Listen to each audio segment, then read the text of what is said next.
It is 1:22 in the morning, and if you didn't watch Colorado After Dark, what are you doing? What are you doing? Because you just missed a thriller.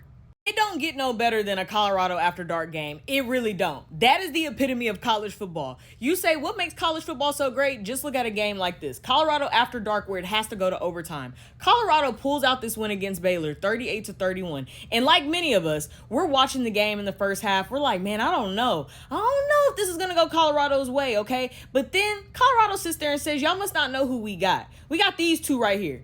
Shedeur Sanders and Travis Hunter. These two never cease to amaze me. Let me tell you something right now. Shedeur Sanders might be one of the most clutch quarterbacks we have in college football right now. Simple as that. Travis Hunter, go ahead and mail that Heisman and have it waiting for him at his house. All right? Simple as that. Simple as that. Because what they did to will their team to the win against Baylor, I ain't never seen nothing like it.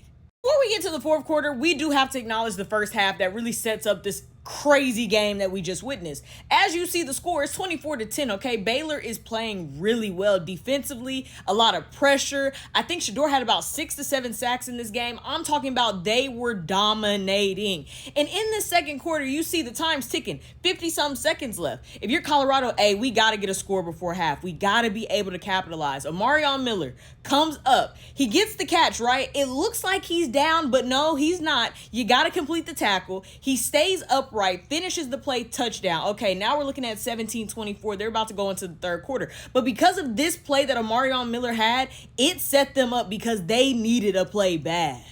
That brings us to the fourth quarter where all the money is made for Shedeur Sanders in Colorado, okay? Shedeur didn't play to his expectation. He went 25 for 41 on throws today, 341 yards, 3 touchdowns. But one thing Shedeur Sanders has, he has the clutch gene. You can feel how you want to feel about him. We can nitpick and critique and analyze. He has the clutch gene. What you want is a quarterback who is very calm in these moments. You got to score here. It's 31-24. The game is on the line and the game is in your hands, which he did say, if I'm going to go out swinging, I know I'm going to throw the best punch. So you have the play where he throws a dot, a beautiful ball to Shepard, hits him dead in the chest. You literally see the ball hit him, boom, bounces off. All Shepard had to do was keep his eyes on the ball, catch it, touchdown, all right?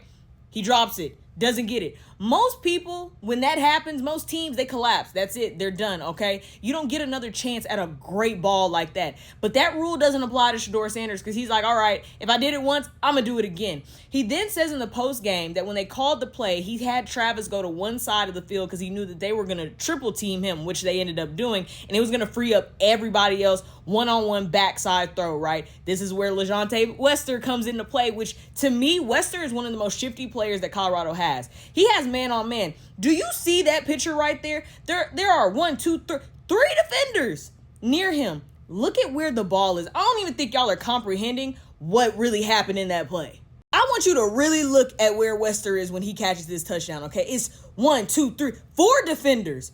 3 in the end zone with him, and he's the only one that ends up catching this ball. Shedeur said that he threw this ball up and was asking for a prayer. No. I think he's being a little too gracious here.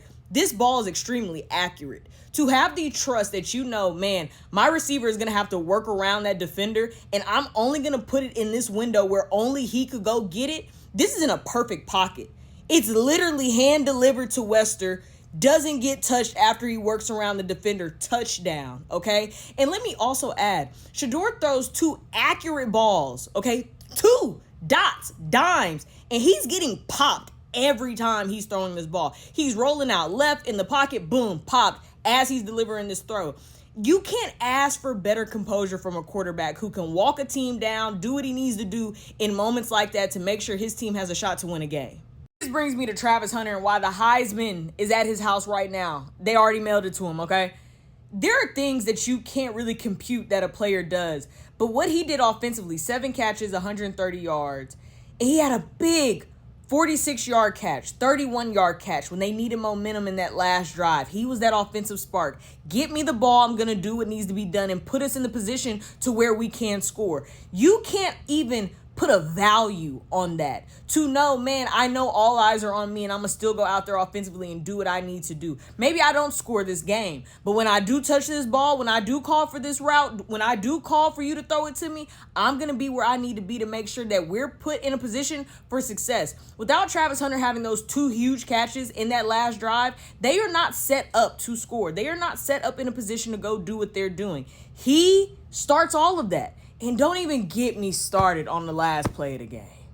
Baylor was going to score this play. That I hope everyone knows that. Baylor was about to force a double overtime, okay? Because they were walking that ball down in overtime, running it up the middle. You got RPOs here and there. You got quarterback draws. They're walking it down. At this point, I'm sitting there like, oh, they're about to score. They are just straight up bullying them by running this ball.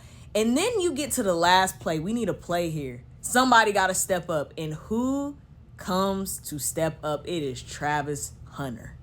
This is why I'm going to keep saying it. Travis Hunter is the Heisman front runner. I don't care how you want to put it, turn it, say it. We have not seen something as special as this. A player that can command the moment when he knows he has to.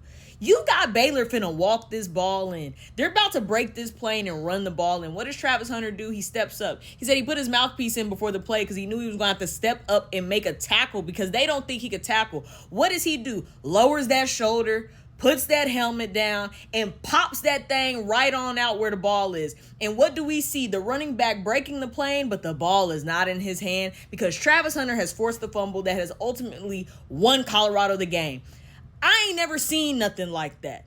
Players that know when they gotta make plays like this. For someone who is commanding so many snaps offensively, defensively, so many assignments to say, oh, y'all need me to do something one more time? I got you. Don't worry. Don't worry. This is why Travis Hunter is my Heisman winner. And the sad part about it is most Heisman voters probably didn't even stay up late enough to watch this game and to see what Colorado just did.